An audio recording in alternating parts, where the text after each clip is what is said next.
Hey, what's up guys? It's Jagger with Recon Serco. In today's video, we're going to go over what the average guy can do when we talk about dealing with drones. This is Drone Busters.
Alright guys, so as you saw in that previous clip, it's not a spot you want to be in. Getting chased down by a drone with a couple of your buddies is going to be the worst possible situation you can kind of encounter.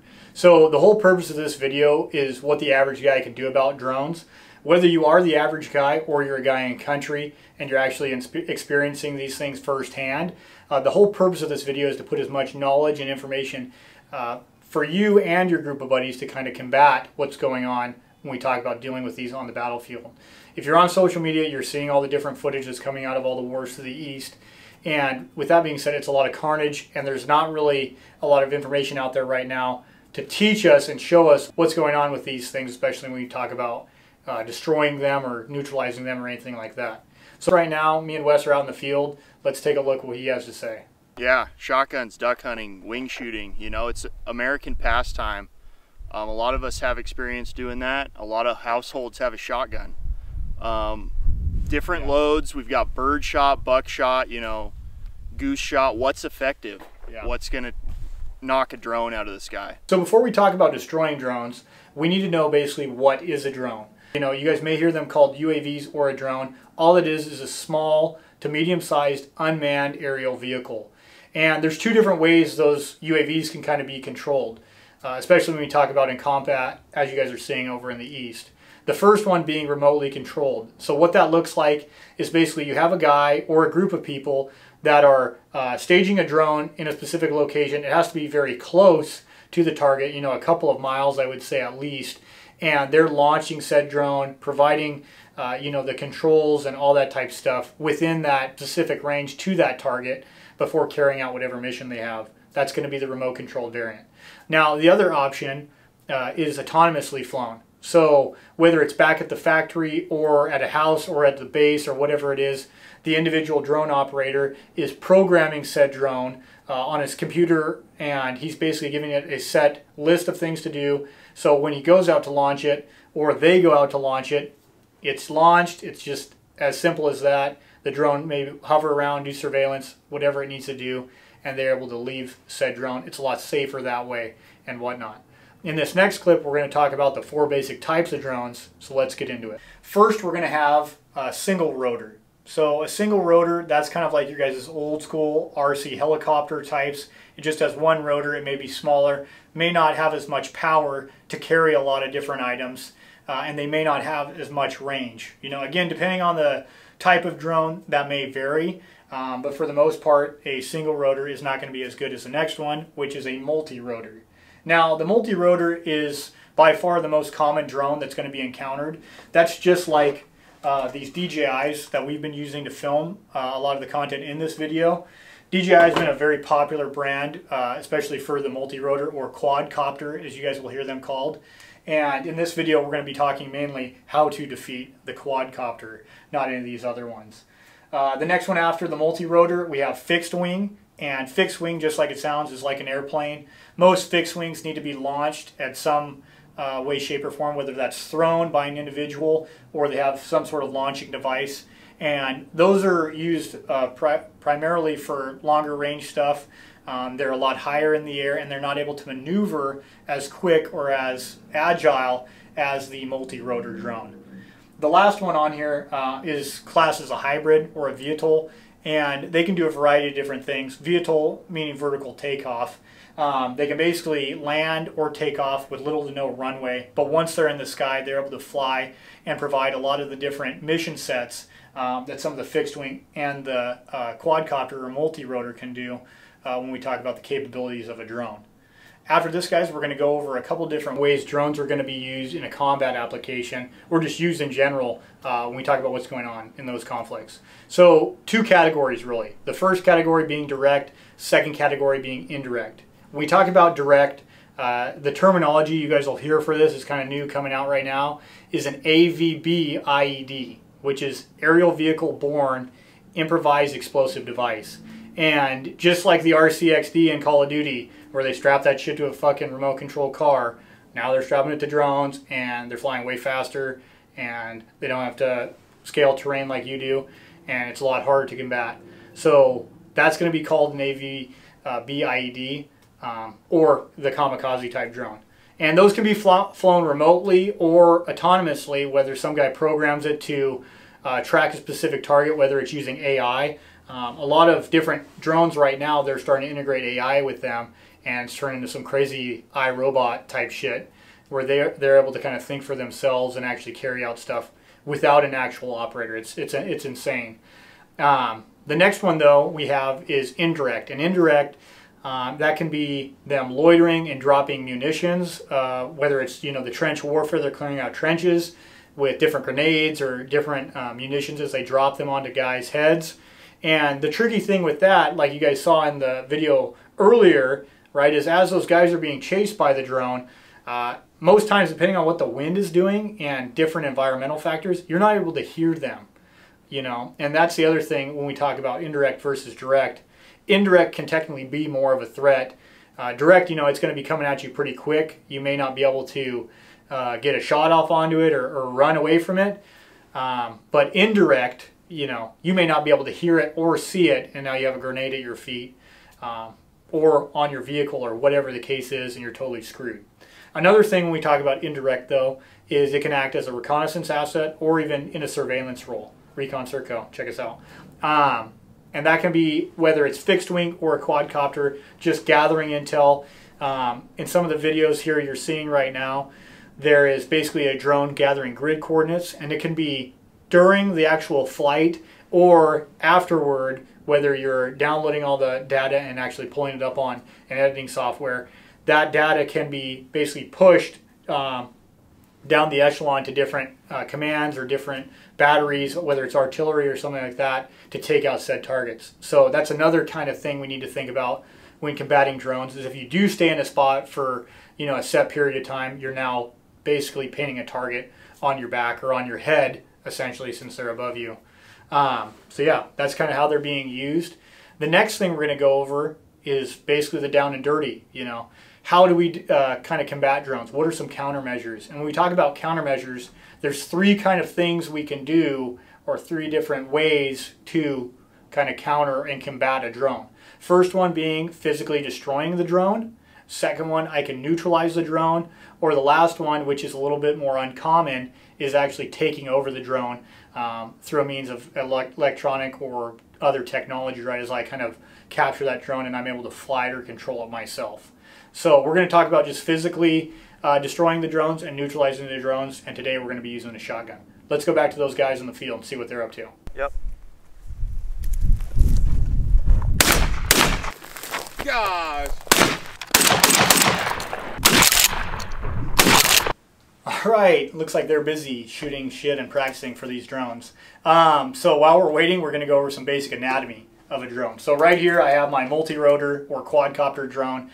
These are going to be the most common again, guys, so it's important to know the anatomy and how we can kind of neutralize or destroy said drone. So first thing we have, alright, on all four of these arms, I have my props, alright. Inside the prop, you guys can kind of see a little bit of it here. These are the motors. A motor is a key component to the drone because most quadcopters, without a motor or these props in play, it's not going to be able to traverse or maybe even fly in general. So that's going to be a key component that I'm looking to take out. Moving inward, I have the actual arms of the drone. These are another component that I'm going to try to disable or take out.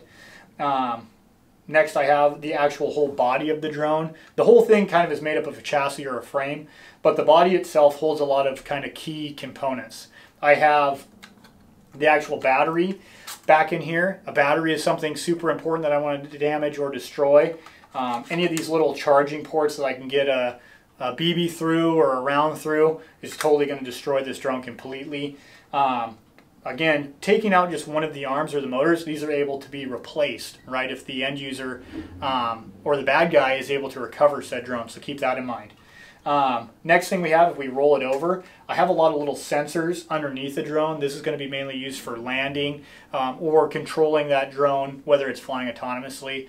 And then moving up from those, I have an actual power button on the DJI, and then more importantly, I have an actual camera, right? And some cameras, just like this one, all right, have an actual gimbal on the camera.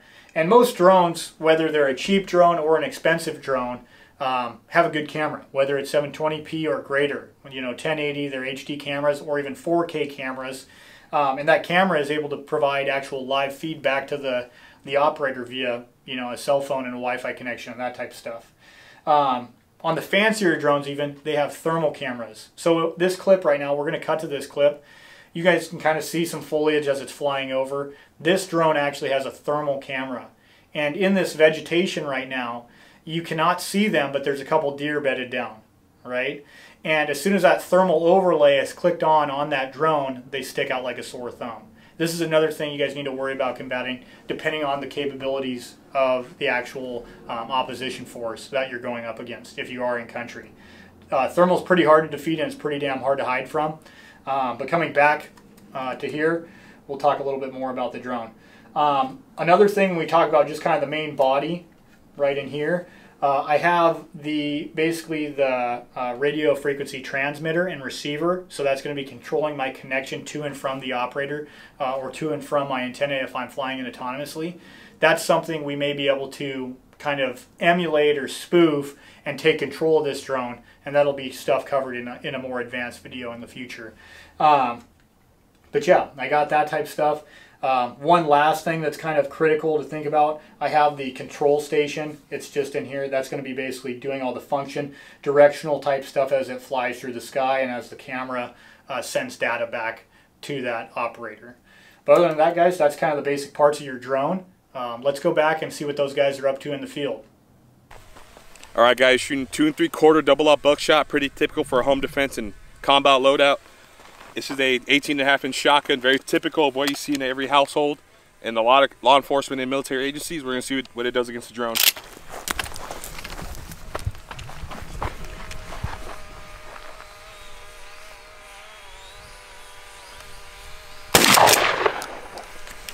You got a 28-inch 12-gauge shotgun, open cylinder choke.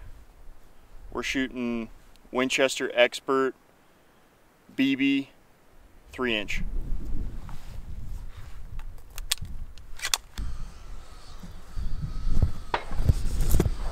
Ready? Yep.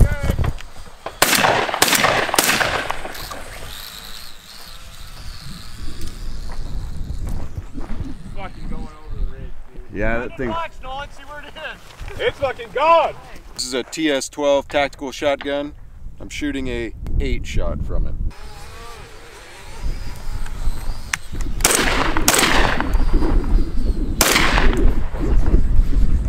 We got some Fiocchi number 7 steel shot, open choke 28-inch 12-gauge shotgun.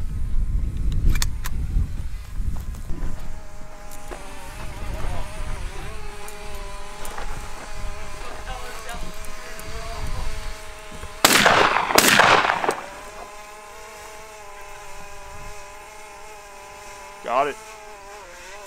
We're shooting Black Cloud number 2s, 3-inch shells. See what they do.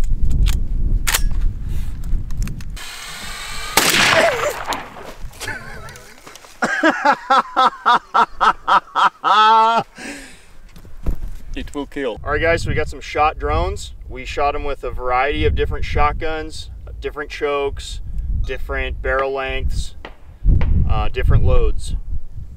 So yeah, bring it on in here. We can kind of look at some of the damage individually. They're lined out least damaged to greatest amount of damage on the drone itself. So first drone right here, BB shot, right, like you'd use on geese or turkey or anything like that. Doesn't have many pellets. So on this specific drone, we'll look here, we just got a little bit of prop damage. We found out that basically on all the different drones, if you are hitting one of the props, especially on the smaller, cheaper, lighter drones, it's pretty much completely damaged. So that's with this one. Moving down, this next one is 8-shot. Again, with this one, not much damage to the entire drone itself. We just had a couple nicks over here on the propeller. Didn't take a lot of damage there. Moving over here towards the middle, using a buck, just had 1 shot here to kind of the circuit board and the camera. That was good enough to take it out. Anytime you can affect the battery on a drone or the props, you're gonna get a pretty good kill on that drone. Wes, you wanna take the rest away? Yeah, so here we got a shot with a 7-shot. As you can see, there's a lot of little hits all over the place, especially on the propeller there. It completely took out one propeller and dozens of shots to the body, knocked it out of the air.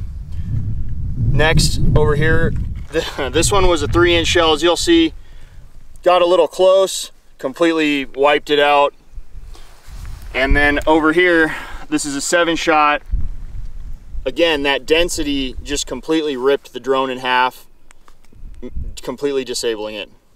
Yeah. Yeah, so I mean, that's it. I'd say in conclusion to this, we did also shoot it on with rifles and pistols, but you gotta get pretty fucking lucky to get a hit with a rifle or a pistol on a drone. Just as kind of we saw with the buck, or even if you shoot it with a slug shot, it's not gonna be super realistic. And the other thing, you know, when we talk about it, which type of shotgun shell we want to use, which is most effective, our conclusion kind of is around the 7-shot, that type stuff. But again, all that's going to matter is your range and the density of the shot and that type stuff, and also the drone. You know, larger drones may be able to kind of soak up that 7-shot a lot easier than a small quadcopter like these. And at the same time too, when you guys are shooting at drones, if you ever have to shoot at a drone, if I am shooting it at 20 or 30 yards, it still may have a payload on it, and that payload still may be able to cause me, you know, a significant amount of harm when it's that close to me. So keep that in mind. But yeah, guys, that's it. Fucking good kills for the day.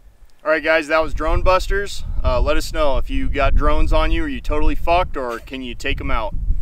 Other than that, guys, if you have any other questions, go ahead, hit us in the comments below. We're always happy to answer your guys' questions. Go ahead, hit that like and subscribe button.